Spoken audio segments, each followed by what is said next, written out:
Hello and welcome to another episode of Beyond the Pod. I'm Brandon Mileski along with Pat Micheletti, and Beyond the Pod is always brought to you by SodaStick.com and Gatherwell, Minnesota. We're 8 days away from the Minnesota Wild returning to action, and we're joined right out of the gate here by Minnesota Wild defenseman Matt Dumba. Matt, thank you so much for taking your time to join us today, especially given I know you're in the midst of training camp as we speak. I do want to talk international hockey with you to begin here, Matt. And it's not even about last night's game. I want to ask you about, because from an American perspective, and Pat might disagree with me, but we've always hated Russia, and we consider Canada a rival, but there's not necessarily the same hatred that there would be for a Russia.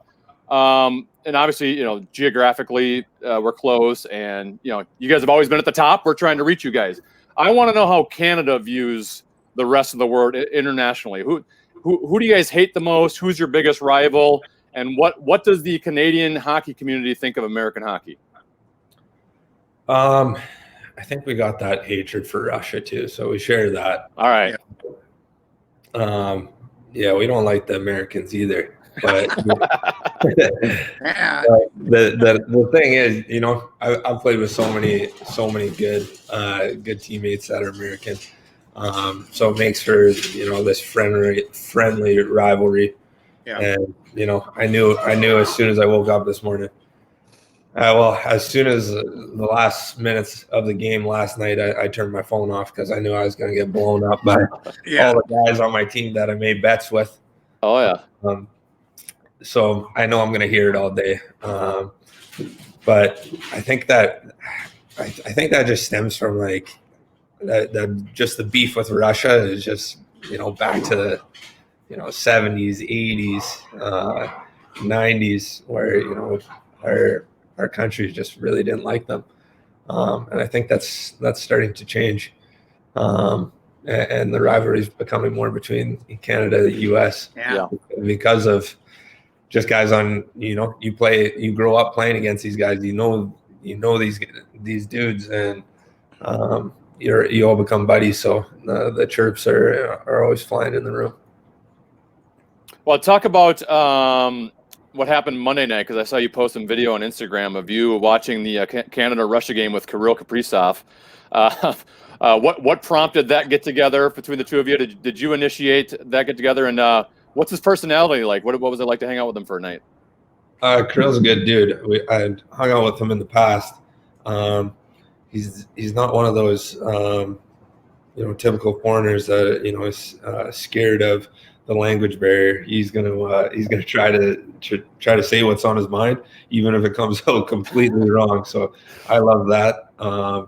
And yeah, he's a good dude. And we had a little bet on the game, so we figured we'd watch it together. He doesn't live too far from me downtown here, so that was fun. I was starting to get to know some of the new guys and become more of a team. That's interesting that you say that. And I'm going to ask you a question. Do you think because he's like that translates on the ice too, and why he is so good, because he's not afraid to show himself? Yeah, you can see it. You can see that way, the confidence he carries on the ice, and what he's trying to do. Even yesterday, there's a couple plays just during practice that me and him had connected on, and just being able to kind of go through them and say what we wanted to do on the play or what we were looking for. Was pretty cool seeing that come together, and I hope that just strengthens over time. How is the locker room coming together? Obviously, you guys have a bunch of new faces, new names. Guys like Mikko Koivu and Eric Stahl gone, new goaltender. I would have to believe there's kind of like a little bit of a honeymoon period right away where everyone's getting along, especially this early in camp. But how does it go about getting a bunch of new guys together, and then how long does that take to kind of have that gel where you're fully a team? It takes a minute, but I think we brought in just a real group of great guys. From guys that have played with a bunch of other guys on our team, so it makes it kind of easy when you have friends like that to kind of transition you. I played with Talbs in World Championships when we won gold in Russia, actually. Johansson knows all the Swedish guys. Hartman knows Benino. So it really coming together it isn't that hard when you kind of already have a little piece of glue to patch it all together from the start. How is your health, and how are you feeling, and how was the off season for you, and where are you at coming into this season? Off season was great. I actually spent it. I spent it in Arizona. My trainer was living down there, so the first week of October I went down there, planning on only being there for a week, and I ended up staying for 3 months. Right. So the training was great, and ice times were really good as well. Go ahead, Brandon. I was just saying, what are you working on in the off season at this point in your career? Obviously, you've been well established and been in the league. What part of your game do you look at and say that's the part I need to improve? For this summer, it wasn't anything specific. I was getting on the ice with a lot of good players, and just trying to be at my best. Kind of day in and day out, and I think that just elevated my game to a point where I was very happy with it, and feeling as good as I ever have. So that gave me a lot of confidence. Coming into camp, I've just been trying to work hard through these first couple of days for sure to just get back into it. You can skate as much as you want in the summer, but the intensity of camp and what's gonna happen in eight days here with just jumping into games with no preseason games. That's a whole different beast. So you got to get the body acclimated for what you have in store, especially with this intense season that we're going to have. Hey, Matt, I remember 2 years ago we had you on the radio side, Fallness and I, on Beyond the Pond. And I made a comment to you that I thought you were on a trajectory to win the Norris. And I think I kind of shocked you a little bit. But at the time, you had 12 goals. And then, the injury happened and your season was done, etc. And then you came back last year and probably didn't have the year that you wanted, started to get near, to come into your own again, like you were towards the end of the year. Is that injury gone now? I mean, because it's tough to come back from an injury and be yourself again. But, is that in the past now, and you feel like you're back to yourself? Yeah, to be honest, you don't realize how much you sacrifice when you have an injury of that magnitude. I sacrificed an entire summer of working on my game, skill wise, because I was just trying to rehab and do whatever it takes to be there for my team on the first day of camp. And then you're kind of always behind the eight ball, when it comes to dealing with your injury and going through game by game. Right.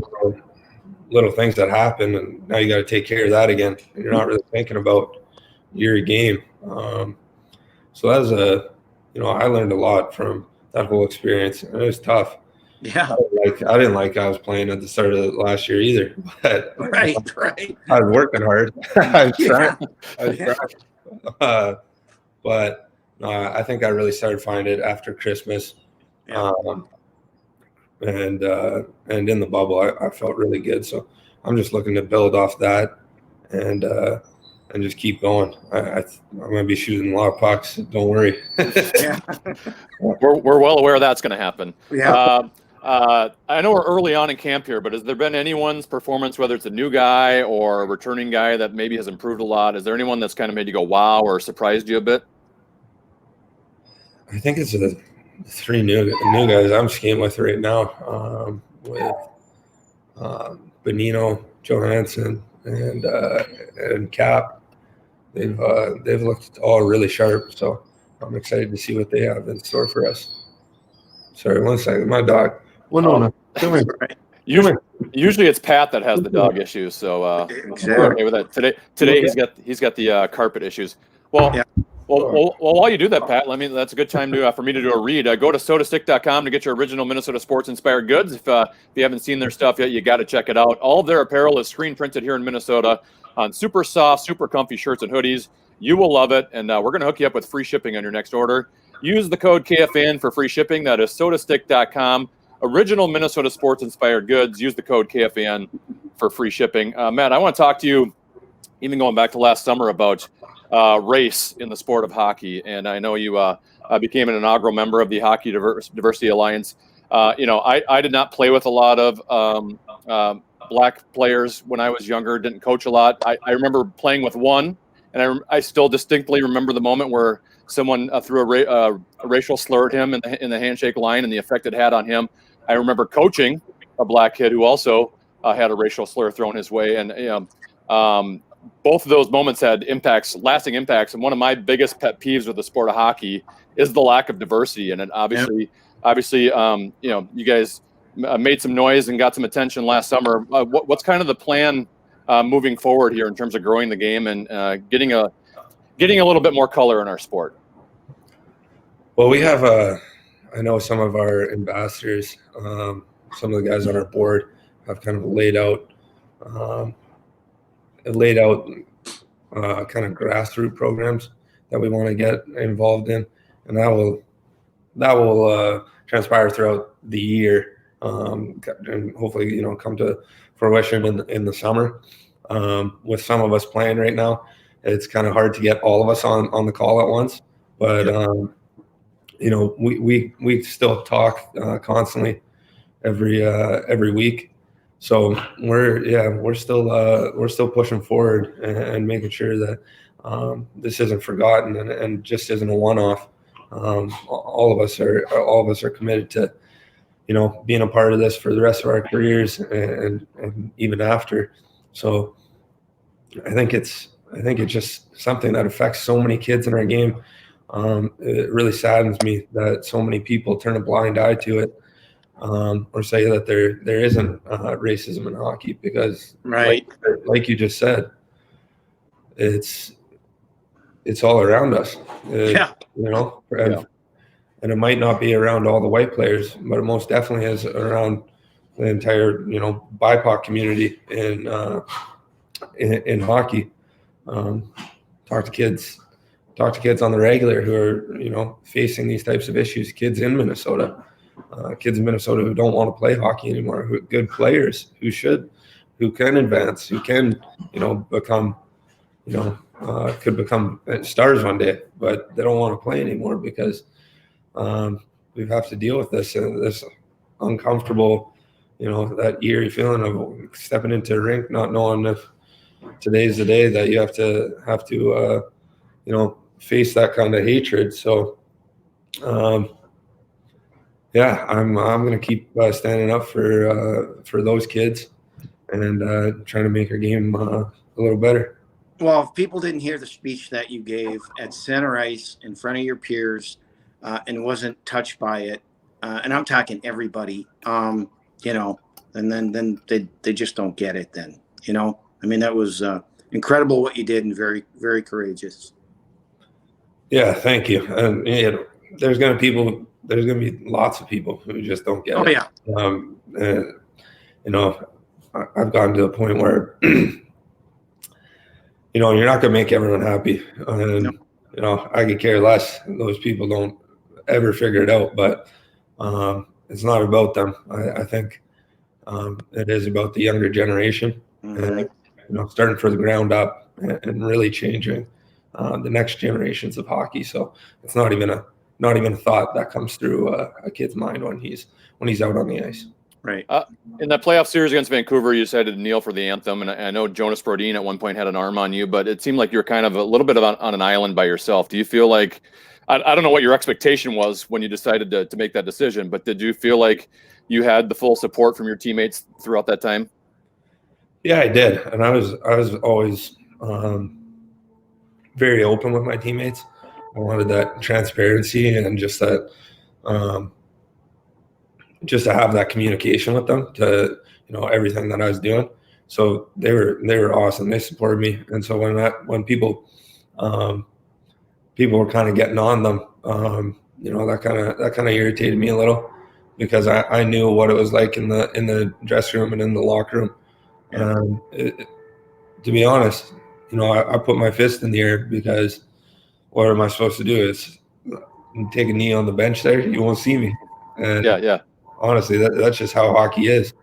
And maybe if I was, you're starting every shift, and maybe taking the knee would have been the play. But I thought I got my message across with my speech and taking the knee during the Oilers and Blackhawks game. So, having Broads put his hand on me too, that was really special because I consider him a brother of mine. So I know all the boys were there for me, so I wasn't worried about it. All right, final question, man. What's the expectations you think for this upcoming season, shortened season? You get a bunch of new faces. There's been kind of a little bit of a team in transition with Bill Guerin making a bunch of moves, maybe looking a little bit more towards the future. What's kind of the team's expectations for this year, especially in a new division? Don't tell nobody out in Minnesota, but we're going to try to win a cup this year. We would like that. I think we got, I think we're, I think we're underdogs and people are going to write us off early. But I really think that if we go into this division with the right mindset and just have that mental toughness early to, play a disciplined game, I'm sure it's going to be a little chaotic at the start, just with playing no preseason games. If we can find ways to, put the puck in the net, which I've seen, just even through these first days of camp with some of the skill we've added to our team. I think it's going to be great. So I'm very optimistic of what I'm seeing right now, and I think the team's gelling better than I've really ever seen through camp here. So sky's the limit, but keep that on the low. We're I think that's how it usually goes in Minnesota, though. People always are counting us out, and it's awesome that we have people have our backs here in the state of hockey, and hopefully our secret doesn't come out, but we're coming. One more quick question, then we'll let you go. Difference between Boudreau and Evason, as the head guy. Could you see a substantial change in the style that you played, or things of that nature? I think with Diener, it's more of just the accountability that he holds you to, holds everyone to. We're all equals on our team when Diener's at the helm. So that's what I really like about it. He's great that way, a great communicator. Just wants everyone to be open and honest with each other. And I do believe that's how you create a good strong team, one that trusts one another. So I'm really looking forward to seeing what he can do, being a head coach for the first time, right at the start of a season instead of coming in as an intern. Even though he did a great job, I thought so. Should be a great year. Great, Matt. Really appreciate your time this morning. I know you're busy with a training camp and everything going on. Good luck. We'll see you on the ice in 8 days. Right on. Take it easy, guys. And win that Norris this year, all right? For me. Well, win that cup. I'm on it. Yeah, win the cup. Win that cup. Yeah, the cup. All right. Thanks, Matt. Thanks, Matt. Appreciate it. Later. Matt Dumba, Minnesota Wild defenseman. And I love the confidence there, Pat. Yeah, why not, right?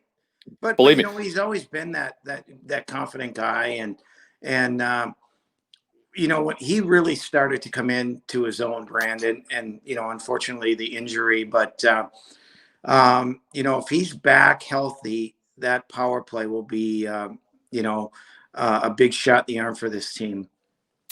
Before we continue talking about the Minnesota Wild, let's talk about GatherWell. It's your drive-through COVID testing medical service, providing you an immediate COVID test result. GatherWell's lab performs leading antigen testing with a comfortable nasal swab using point-of-care analyzers that produces 96.7 to 99% accurate results within 20 minutes. Gather's drive-through labs are located in Bloomington, Ham Lake, and Otsego. They've performed well over 10,000 COVID tests that are insurance reimbursable. Gatherwell's safe, fast, and accurate. Go to gatherwellmn.com. That's gatherwellmn.com. We have a new captain for the Minnesota Wild, Pat. That would be defenseman Jared Spurgeon. I kind of thought he was the obvious choice all along, just because I think Parise and Suter a little bit kind of represent the old guard. I don't see many bottom six forwards in the league that are captains like Marcus Foligno. So it just seemed Jared Spurgeon's your highest paid player. He's arguably your best player, or at least maybe your best defenseman, if you want to throw Fiala in that category. Great on the ice and off the ice. To me, he seemed like the logical choice. Yeah, if they were going to go the route that they went, they selected a guy who is going to be here. He probably will never be traded. He has a no trade clause.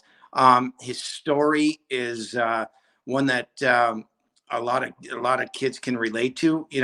Not really wanted by anybody, and he worked his way up, and he just he's solid, and he's a terrific person, and he's respected by everybody, and so I think that was a good choice.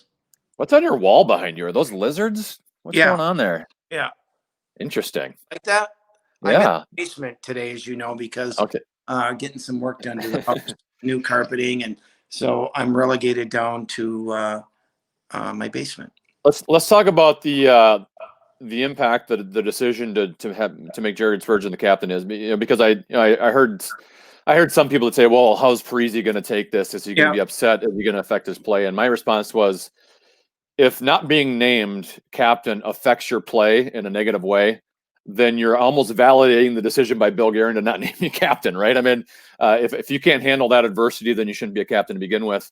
I'd like to think that it shouldn't have any impact on anyone who was hoping to be captain yet wasn't named captain. Well, I will say this, I'm sure it was not easy for Zach to get the news that he was not going to be captain. He's from here. He was the big signing. He was the face of the organization. And, I think it hurts him inside. The key will be to, okay, it's done. Now I got to focus on playing, and hopefully that will be what he will do. Because you don't want distractions, and you don't want it to let it linger. But I'm sure that it hurts him a little bit, and hopefully he'll get over it.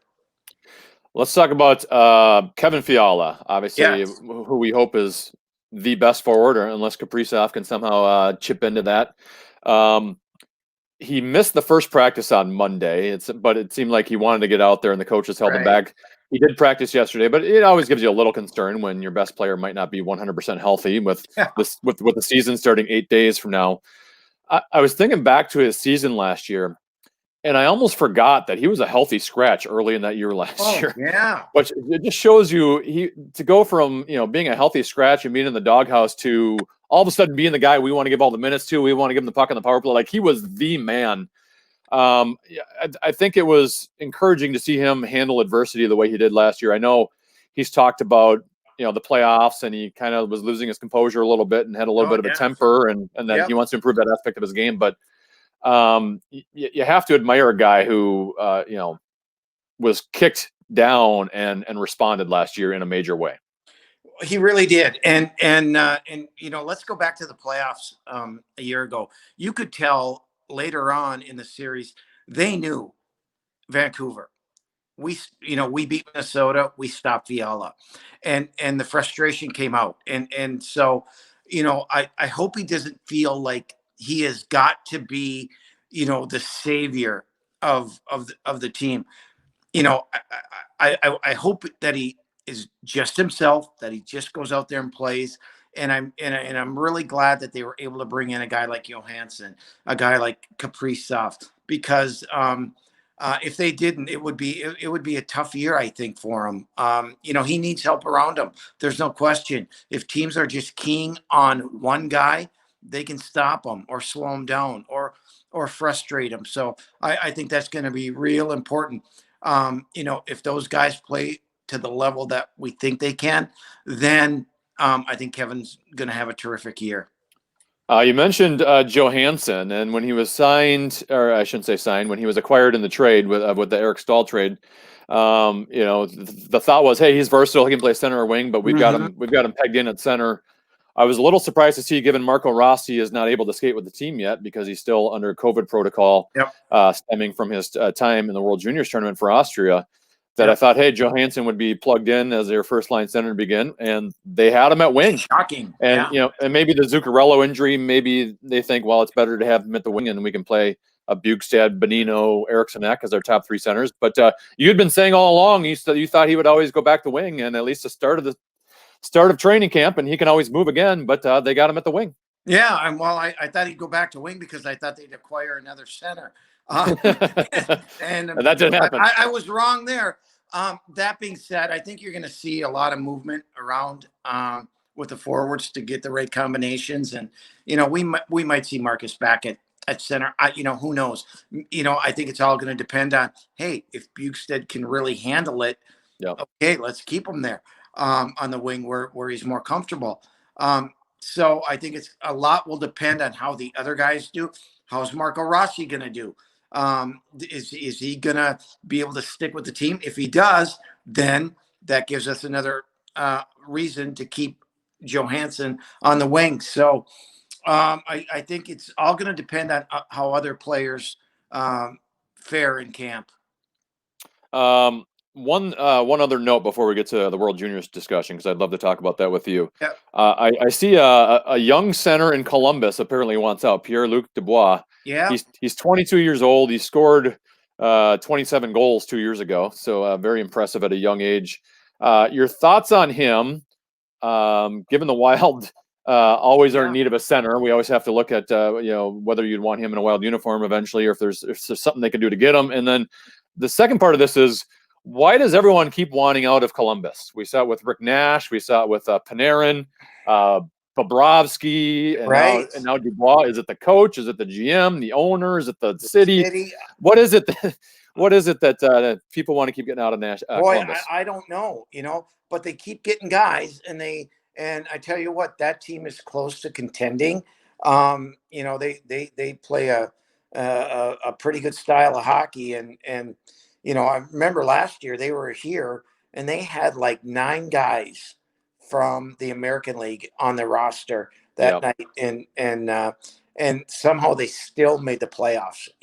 I don't know how they did it, but yeah, the center that you're talking about, Pierre-Luc Dubois, really talented, really, really good player. Unfortunately for the people in Minnesota, there's not a fit here. There would be. Let me back up. He would be wonderful here, okay? But Minnesota has no one to deal to Columbus. Nobody. They would probably want a forward back, okay? So unless you're going to trade, they got a couple first round draft picks next year. Fiala, yeah. Is that going to be enough though?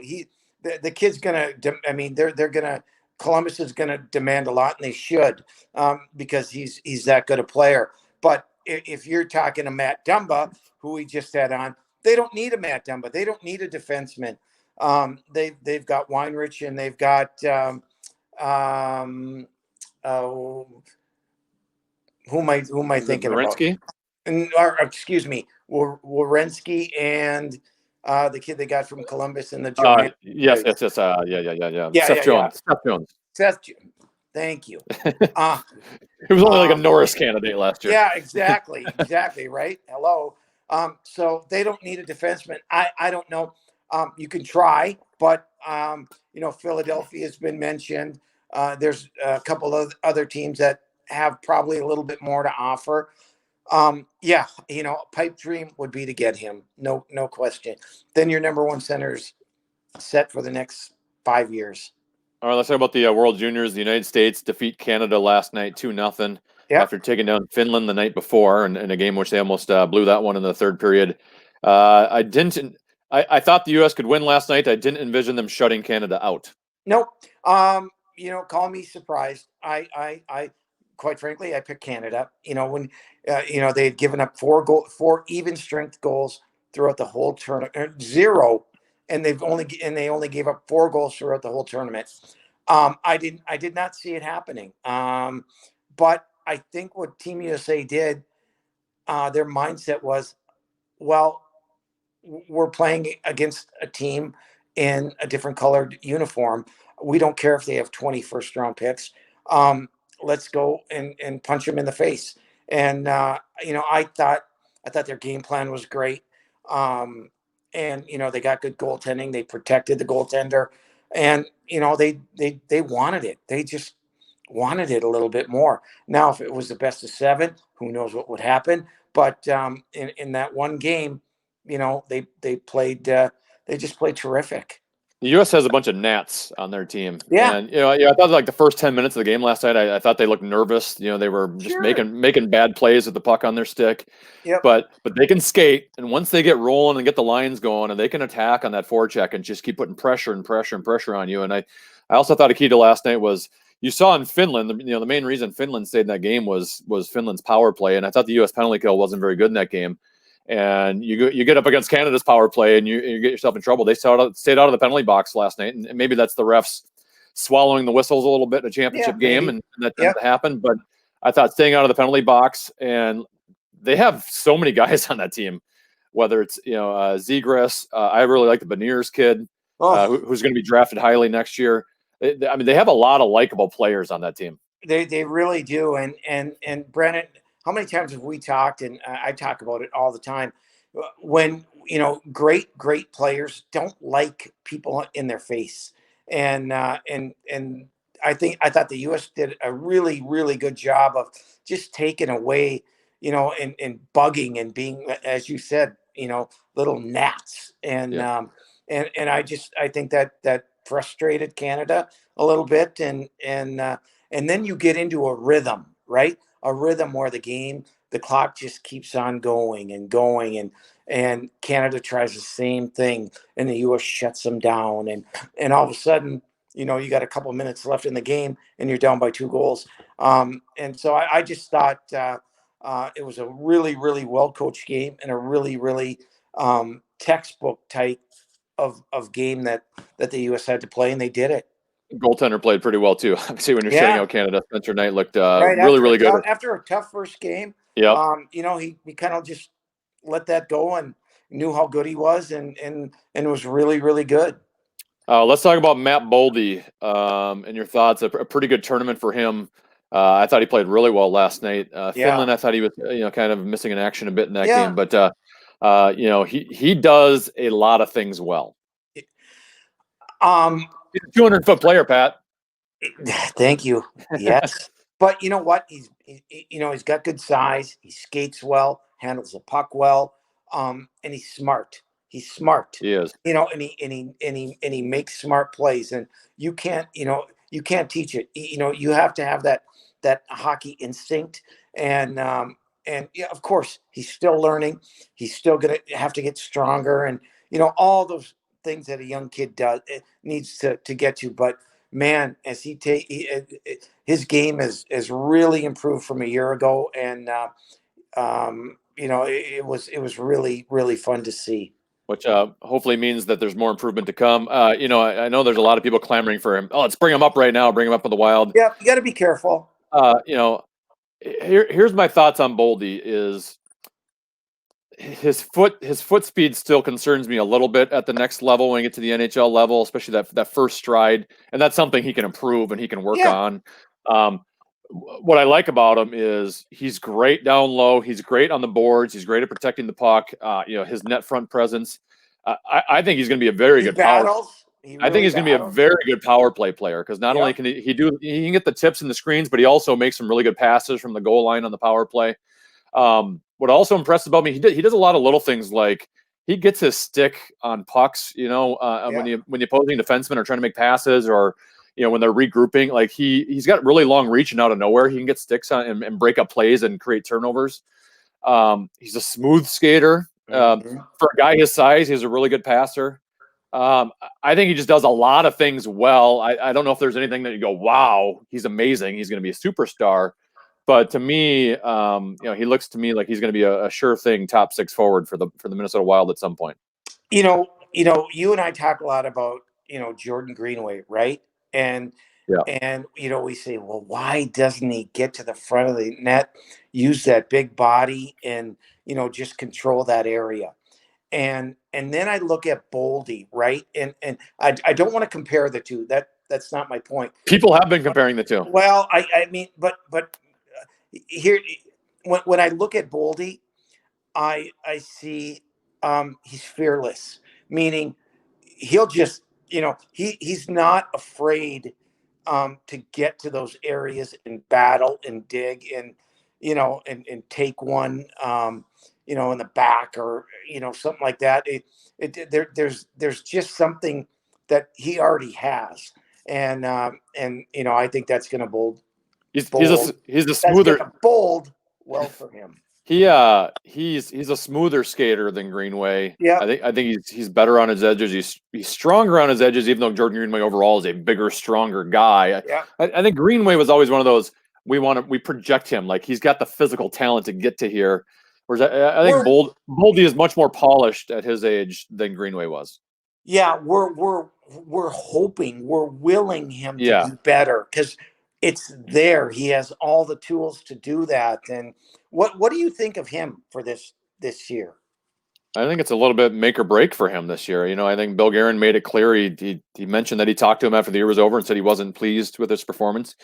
I think it's without being in the locker room, it's kind of evident that he's a guy who needs to work harder on the ice. And I think we see it on the ice, but even off the ice in terms of maybe eating properly and training properly. And I mean, a guy his size who can skate like that and has hands like that has the potential to be really good in this league, just because with that reach, it should be hard for defenders to be able to stop you. Whether he put the work in this year or not, who knows? But I guess we'll see. We'll see here shortly. I'm excited to watch the inter-squad scrimmages on Friday and Sunday night. All right, I'm going to put you on the spot. I mean, do you think this is a playoff team? Well, I didn't until hearing Matt Dumba talk about him. I kind of went, well, let me take that back because of the division they're in, right? The top 4 teams in the West Division are going to get in. Yeah. I'd have to imagine Colorado and Vegas are going to be close to sure things, even though hockey can be a wonky sport, not a sure thing, and you have injuries that can derail things. I'd have to imagine St. Louis is going to be in the mix. So there's kind of one spot, but the teams you're competing against, Arizona, San Jose, Anaheim, LA, there's no reason for me to believe that the Wild can't be better than those teams. So, do I see the Wild making an extended run towards the Stanley Cup? No, because I'm not convinced they have it at the center position at this point.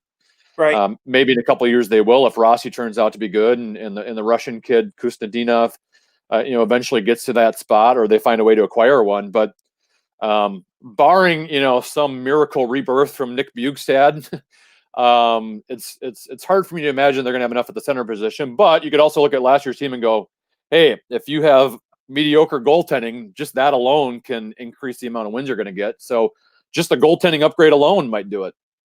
Yeah, my biggest concern is, listen, they can defend as well as anybody. When I mean, that's been proven. And their defensemen their top 4 are as good as any in the conference, no question.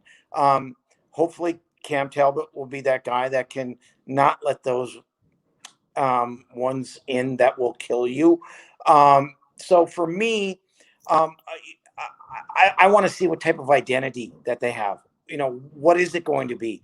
Are they going to be, in your face type team?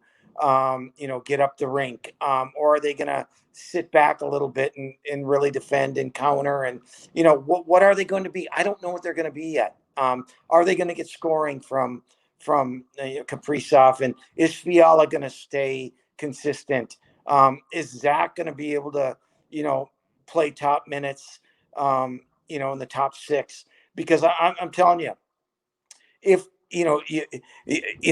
as good as you want to be defensively, you still need your top 6 forwards to produce for you. And if they're not getting consistent scoring from their top six, it could be trouble. Pat, great to chat with you as always. I think next week is our last off season Beyond the Pod. Then it starts for real, and we can start doing some Wild fan line. Sounds great, Brandon. Thank you. All right. Have a great day. Yeah, thanks, Pat. You too.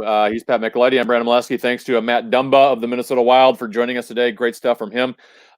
This has been brought to you by SodaStick.com and Gatherwell, Minnesota. Thank you so much for listening or watching Beyond the Pod. And if you're watching on YouTube or even listening on the podcast, please rate, subscribe, like, whatever they do on the virtual world. It gets attention and gets more people to get their eyes and ears on Beyond the Pod, and we'd really appreciate that. It's been another episode of Beyond the Pod. Bye.